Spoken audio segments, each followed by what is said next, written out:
Why do people keep throwing this bald, mustachioed doll at celebrities?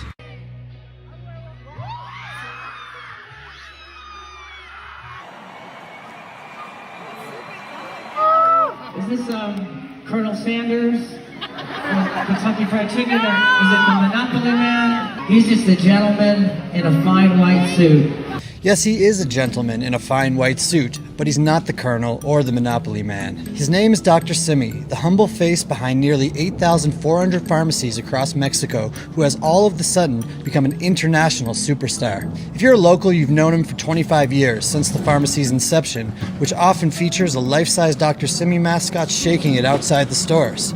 It's a household name, but just how did Dr. Simi take the world stage? It all began after a fan gifted a doll to the artist Aurora at the Corona Capital Festival in 2021. Eventually, a clip of her holding and smiling with the doll went viral. After that, the tradition boomed. People started throwing Dr. Simi at their favorite artists, and it even crossed borders to performances across the Americas and Europe. One musician decapitated Dr. Simi, while others, like Rosalia, asked her fans to gift her the doll. One particularly cringeworthy moment took place during a Lady Gaga concert in Toronto, when just as the singer belted out an emotional moment of the song Hold My Hand, she was struck in the head by a Dr. Simi doll. But behind the craze is the story of a Mexican businessman who in 1997 decided to combat the country's expensive pharmaceutical industry with a chain of affordable pharmacies selling generic off-brand medicine. While locals at first were skeptical of the pharmacy's products, Dr. Simi and his stores earned their trust over the years. Within a decade, they were serving over 10 million clients per month. The Harvard Business Review even made a case study about the chain, which saw Mexico go from the country with the most expensive average medicine in Latin America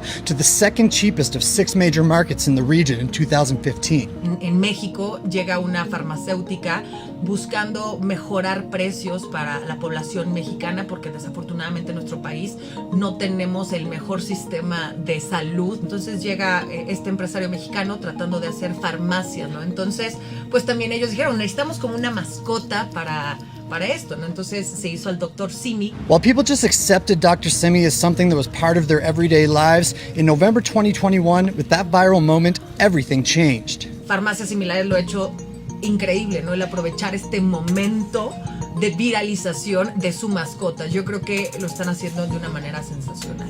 But where are these mini dolls coming from?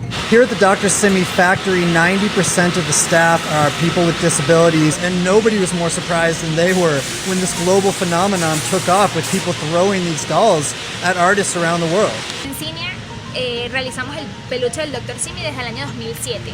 Sin embargo, desde hace un año, justo cumplimos un año desde que se aventó el primer Dr. Simi en los conciertos. La verdad es que a nosotros nos tomó por sorpresa el hecho de que esto se haya viralizado de esta forma. Cuando lo lanza alguien que no es mexicano, es un orgullo de nosotros, porque nos representa como mexicanos, ¿no? Nosotros como personas con alguna discapacidad nos abre a la puerta para poder seguir trabajando.